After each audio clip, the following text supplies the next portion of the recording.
Salam saudara-saudaraku yang diberkati oleh Tuhan dimanapun Anda berada. Puji Tuhan, kita bersyukur kita berjumpa kembali di dalam program Renungan Kristen Kristus Alfa Omega. Mari Bapak Saudara, kita akan kembali belajar bersama-sama firman Tuhan dengan topik hidup bahagia di hadapan Tuhan bagian yang kedua. Di dalam Matius pasal 5 ayat yang keempat, firman Tuhan berkata, "Berbahagialah orang yang berduka cita, karena mereka akan dihibur." Bapak, Ibu, Saudaraku yang diberkati Tuhan, kalau kita membaca khotbah Tuhan Yesus tentang ucapan bahagia ini, ya semuanya ya sangat bertentangan atau berlawanan dengan akal sehat manusia. Ya. Termasuk ayat yang akan kita pelajari hari ini, berbahagialah orang yang berduka cita. Bagaimana mungkin orang yang sedang berduka cita itu bahagia? Ya. Seperti apa sih jalan pikiran Tuhan? Kok orang yang berduka cita itu bahagia? Bagaimana ceritanya? Nah, mari kita pelajari, kita dalami, kita pahami maknanya, Saudara. Ya. Nah, arti duka cita dalam Kamus Bahasa Indonesia itu artinya adalah satu kesedihan yang sangat mendalam. Hati yang sedang susah, begitu dalam. Ya. Jadi banyak orang ya mengalami kondisi seperti ini. Hatinya susah, hatinya sedih begitu dalam. Biasanya ini orang yang sedang dalam keadaan meninggal oleh orang-orang dicintai, ya, oleh orang-orang yang dekat dengan dia. Begitu sedih, ya, begitu susah hatinya, ya, sehingga membutuhkan waktu yang cukup lama bisa pulih. Nah, namun Bapak Saudara, dikasih Tuhan, kalau kita melihat di dalam bahasa asli, kata berduka cita ini menggunakan kata pentauntes. Pentauntes artinya adalah satu kesedihan, satu perasaan yang hancur begitu dalam, ya, kesusahan yang begitu amat dalam, dan itu mengakibatkan orang itu sampai tidak bisa berbuat apa-apa. Menangis pun sampai tidak bisa bersuara. Jadi memang begitu dalam kesedihan dan kesusahannya. Nah, itu artinya pentauntes, ya. Satu keadaan yang begitu hancur, ya, hatinya. Patah berkeping-keping hatinya itu. Nah, namun Bapak Saudara, tidak semua duka cita manusia itu ya bisa mendatangkan kebahagiaan yang daripada Tuhan. Seperti yang dikatakan di dalam Matius pasal 5 ayat 4 ini, berbahagialah orang yang berduka cita, karena mereka akan dihibur. Ya. Duka cita apa sih yang dimaksudkan Tuhan, sehingga pada akhirnya Tuhan berkata, berbahagialah atau diberkatilah. Ya.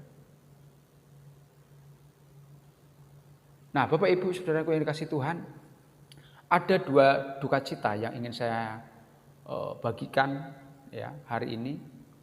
Yang pertama, duka cita yang dimaksudkan dalam ayat ini itu adalah duka cita yang berkaitan dengan penyesalan akan dosa-dosa yang kita lakukan. Satu penyesalan, satu kesedihan yang amat dalam karena dosa-dosa yang diperbuatnya. Nah, inilah duka cita yang sesungguhnya menarik, mengundang perhatian Tuhan. Adanya penyesalan yang amat dalam terhadap dosa yang kita buat. Ini pernah dilakukan oleh Raja Daud. Ketika Daud jatuh dalam dosa, berzinah dengan Batseba, lalu dia diperingatkan oleh Nabi Nathan. Diingatkan bahwa kamu telah berdosa. Lihat, Daud mengalami kesedihan, Daud mengalami duka cita yang dalam. Dia menyesal, dia menangis. Dia menangis bukan karena ada hukuman dari Tuhan, tapi dia menangis karena sudah melukai hati Tuhan, mengkhianati hati Tuhan. ditambah lagi hasil dari perbuatannya itu mengakibatkan anak dari hubungan gelapnya itu ya harus mengalami kematian. Dia sedih sekali, dia menangis berkabung berhari-hari ya gara-gara dosa yang dia lakukan, anaknya harus mati. Dia sedih ya. Nah, kesedihan seperti inilah ya kalau ya seseorang mengalami pertobatan dengan sungguh-sungguh, kesedihan seperti inilah yang mengundang perhatian, mengundang belas kasihan Tuhan. Dan akhirnya Tuhan memberikan satu penghiburan, satu kekuatan. Ya. Kesedihan karena dosa yang kita lakukan. Nah, Bapak Saudara, ya tentu kita sebagai manusia ya banyak kekurangan, kelemahan, banyak dosa yang masih kita lakukan. Bagaimana kita menyikapi dosa yang kita perbuat? Apakah kita diam saja, biasa-biasa saja? Ya, kita sembunyikan di hadapan Tuhan. Nah, kita mesti belajar ketika kita jatuh dalam dosa, kita harus menyesal, kita harus tangisi, ya. Kita renungkan, kenapa ini terjadi Tuhan? Ampuni saya. Tolong ampuni saya. Bapak Ibu saya kasih Tuhan, seharusnya duka cita oleh karena dosa-dosa yang kita perbuat harus kita akhiri dengan sebuah pertobatan.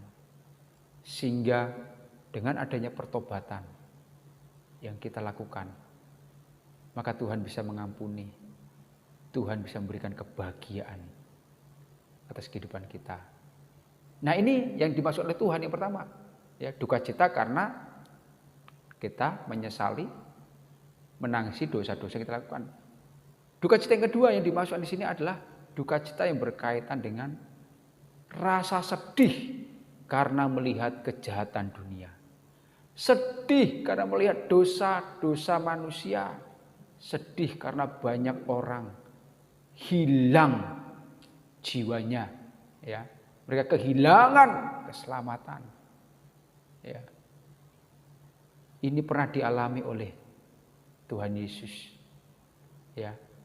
Ketika Tuhan Yesus melihat Yerusalem, dia meratapi Yerusalem, kota yang pernah membunuh banyak nabi, membunuh utusan-utusan Allah, menghalang-halangi para nabi untuk memberitakan kabar baik. Ini menjadi ya satu keprihatinan Tuhan Yesus. Di dalam Lukas pasal 13, Yesus meratapi kondisi Yerusalem. Ya, Yesus prihatin, dia sedih. Ya. Ini juga pernah dialami oleh Tuhan di dalam Kejadian pasal 5 ayat 5 dan 6. Dikatakan di sana Allah melihat bahwa manusia kejahatannya semakin meningkat, kecenderungan hati manusia semakin jahat, dan Allah menyesal, ya, dan itu melukai hatinya, menyakiti hatinya. Sebenarnya di sini Allah melihat, ya, ada satu kesedihan yang mendalam, kesedihan yang begitu dalam yang dialami oleh Tuhan. Nah, Bapak sudah kasih Tuhan, duka cita seperti itulah yang harusnya kita miliki, di mana kita melihat dunia yang penuh dengan dosa, melihat dunia yang sudah dipenuhi dengan kejahatan. Harusnya kita prihatin, kita tangisi itu, kita doakan itu siang dan malam. Ya. Maka tangisan, rintihan hati kita terhadap dunia, dosa manusia, itu mengundang perhatian hati Allah untuk kita.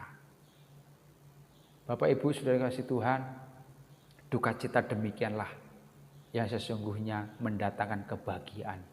Dan Tuhan katakan, berbahagialah orang yang berduka cita, karena mereka akan dihibur. Ya, duka cita karena menyesali dosa-dosa yang kita buat.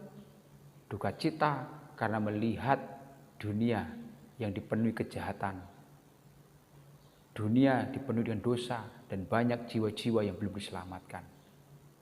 Tangisan seperti itulah, kesedihan seperti itulah, ya, yang bisa membuat kita hidup diberkati, diberikan kebahagiaan oleh Tuhan. Di dalam Mazmur pasal 34 ayat 19, Tuhan itu dekat dengan orang yang patah hati. Ya, dengan orang yang hancur hatinya. Tuhan itu dekat. Dia datang kepada orang-orang yang demikian. Patah hati bukan karena ya dia putus hubungan dengan pacar, patah hati bukan karena kehilangan pekerjaan, hancur hati bukan karena ya dia kehilangan harta, tidak saudara. Patah hati, hancur hati karena tadi hal-hal tadi. Ya. Ketika ada dosa dalam dirinya, dia tangisi, dia sesali, terus dia bertobat. Ya. Patah hati, hancur hati ketika dia melihat ada banyak orang-orang yang belum diselamatkan. Ya, dunia penuh dengan kejahatan, kita terus menangis. Ya. Duka cita seperti itulah yang pada akhirnya mengundang Tuhan hadir dalam kehidupan kita untuk memberikan kebahagiaan. Dan orang-orang yang berduka cita karena hal itu, hidupnya diberkati dan Tuhan memberikan penghiburan. Kiranya firman Tuhan ini membuka alam pikiran kita, khususnya tentang duka cita, sesuai dengan hati Tuhan. Biarlah kita semua semakin hari semakin dekat dengan Tuhan dan terus berdoa bagi jiwa-jiwa agar banyak diselamatkan. Kiranya Tuhan Yesus memberkati kita semuanya. Shalom.